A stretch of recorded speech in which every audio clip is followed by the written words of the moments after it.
Howdy folks, I'm Jackson Gondo and you're watching Jackson Weekly. This past week, Hollywood A-lister and lovable frat boy teddy bear Chris Pratt became the latest victim of cancel culture as ordained by the Supreme Court of Modern Society, the Twitter jury. The justices on the Supreme Court of Twitter include Alyssa Milano, Mark Ruffalo, Chrissy Teigen, and George Takei. If you know, you know. There is no Chief Justice on this panel out of fear of a justice contradicting their motto of Anybodus cannabis be cancellus.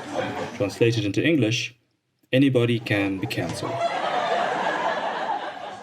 The cancellation began when a Twitter poll involving Chris Evans, Chris Hemsworth, Chris Pine, and Chris Pratt asked the question, who is the best Chris? Or as it should have been called, whose cock haven't we seen? I didn't see them, I just heard about it. As it turned out, Chris Pratt was pretty much unanimously voted into fourth place, with Twitter users citing the fact that Chris Pratt supposedly attends an anti-LGBTQ+ church as the main reason why he finished last. Which is strange to me because you'd think Americans would have learned by now that when the polls say a supposed gay-hating conservative will lose, they win. Triggered much? Following this supposed homophobic controversy, many celebrities who know Chris Pratt spoke out in his defense. Among them, Iron Man himself. Mr. RDJ took to Instagram to say, I've got a novel idea. Delete your social media accounts, sit with your own defects of #character, work on them, then celebrate your humanness. At Pratt, got your back. Iron Man has since been cancelled. Even Mark Ruffalo came out in defense of Pratt. Mark Ruffalo, he's as liberal as they come. While I've seen Chris Evans' cock, I haven't seen Mark Ruffalo's, and yet I'm 100% certain that it leans to the left. I'm pretty sure the only reason Ruffalo took the role of the Incredible Hulk was because a colorblind Marvel producer told him that his character would turn blue when triggered. Chris Pratt is now considered cancelled by half of Twitter over a Twitter poll. The guy did nothing. The guy said nothing. And yet he still got cancelled. Here's how they got to that conclusion. The Bible says being gay is a sin. Chris Pratt goes to church. The church worships God. God's word is the Bible. People who go to church read the Bible. Chris Pratt reads the Bible. Therefore, Chris Pratt is a hateful, homophobic, Trump-supporting bigot.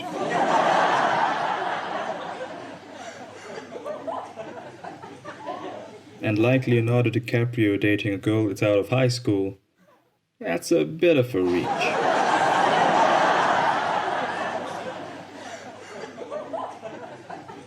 It's the same kind of reaching that these same people detest and speak out against when people question connections between politicians at improper dealings. You know, like Joe Biden and Russia. It goes like this. Russia gives money to Hunter Biden gives money to Joe Biden. Pretty damn clear, right? Daddy takes 50% of what his son breaks his back and risks his integrity to retrieve. The media claim that they're censoring this story because it is not yet proven. Wow! These are the same people that for the past 4 years, have been trying to get President Trump impeached on the grounds of collusion with Russia. The media never stopped talking about this story, and yet no evidence was found. President Trump has enough people against him tagged with federal prosecutors on the case that if there was even an ounce, even a shred of truth to this claim, they would have taken him down. The fact that he still stands today on the brink of a second term shows you that it was a complete hoax. And yet no mainstream media outlet will talk about this Joe Biden, Hunter Biden, Russia, China story because it is unverified? But the left denies this. The media has been censoring this story. Twitter blocked the New York Post, one of the oldest news outlets in America, for tweeting about this story. 10 days later, and the New York Post is still unable to tweet to their subscribers. White House Press Secretary Kayleigh McEnany was also blocked. The Press Secretary of the United States of America is being denied the First Amendment. Please, Make it make sense. The role of the press secretary is to allow for transparency and communication between state and society, and this is being disallowed by big tech companies. This is scary stuff, people. This is no longer a partisan issue. This is about freedom. The same left that claims President Trump is a dictator is the same left that is now dictating what we can and cannot see, what we can and cannot hear, what we can and cannot believe. So let's be clear, Donald Trump is not a dictator. Being a dictator requires one to have control over the media and over people's thoughts and feelings. The media hates President Trump. And every day, all they do is attempt to get the whole world to hate him as well. Donald Trump has zero control over the media. His only way of defending himself is defending himself directly. The only way to get President Trump's point of view is for him to take time out of his presidential day to give it to us. If President Trump is a dictator, then boy oh boy, he's the worst dictator to ever do it. That sounds like an insult, but it certainly is not. The media is the real dictator. The left is the real dictator. The fact that we even consider Donald Trump as a dictator shows that in fact the media is the dictator because they convinced us that Donald Trump is something that by definition is impossible for him to be. People in dictator-led countries are not allowed to speak ill of their president.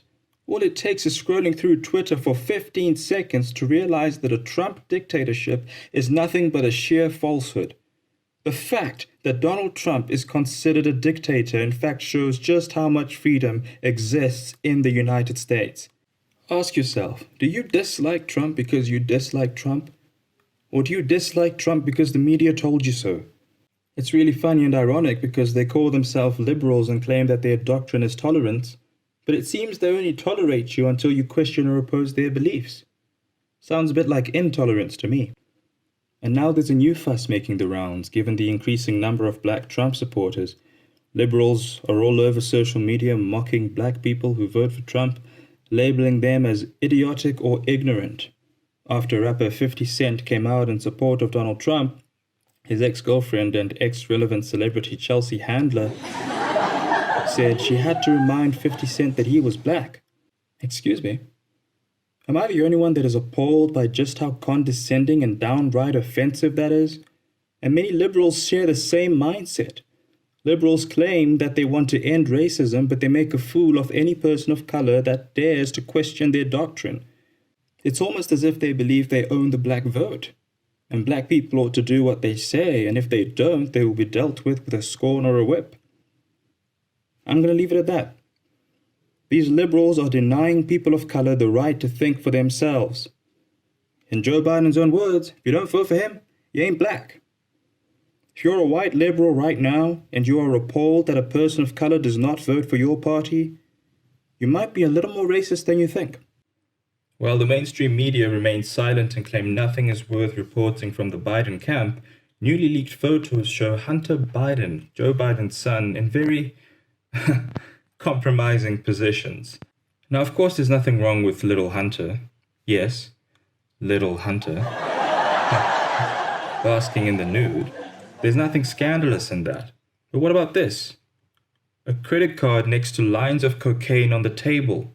A credit card that belongs to Malia Obama. Now, this photo of Malia Obama's credit card lining up cocaine is not new, it's months old. But the question is, why is this photo on Hunter Biden's laptop? Along with Malia Obama's name being on the guest list of Hunter Biden's infamous cocaine-filled parties, it seems that Hunter Biden asked Malia Obama to be family-friendly. Do you want to build a snowman? Nah. Perhaps this is why liberals are called snowflakes.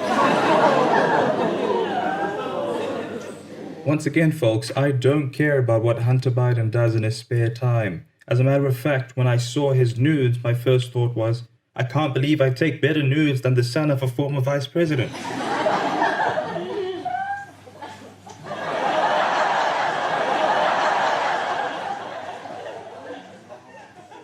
My point is that when the media claims there is nothing to report on the Biden camp and deny that Hunter Biden is a potential threat to national security, it's a complete lie.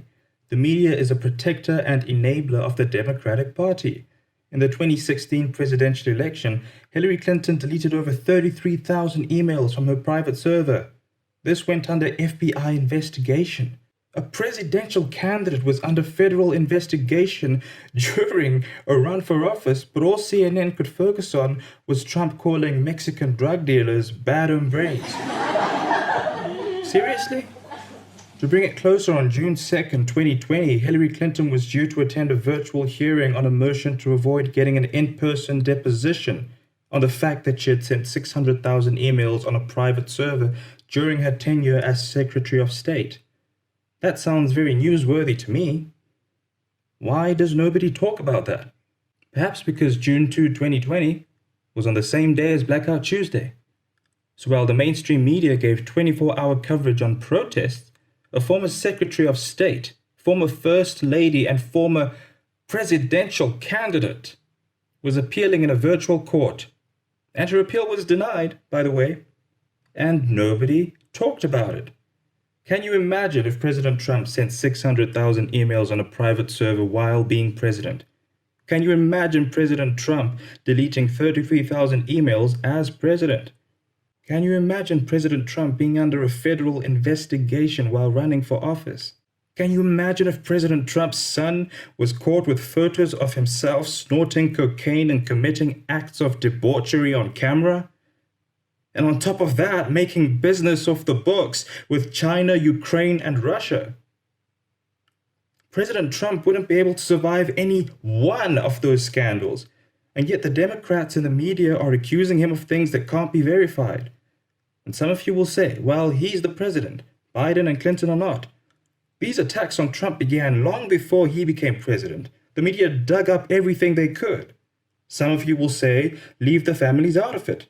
Trump's family wasn't off limits for these people, and yet they were still extremely graceful.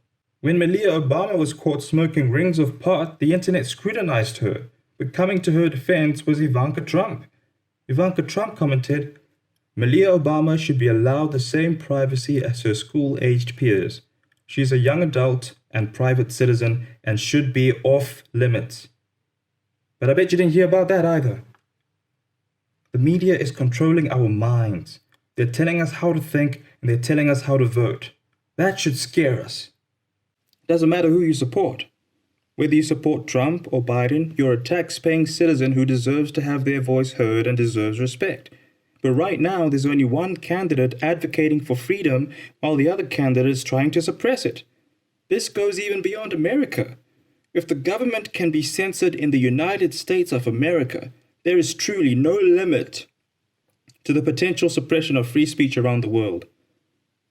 Do the right thing, America. Vote for freedom. I've been Jackson Gondo, and this has been Jackson Weekly.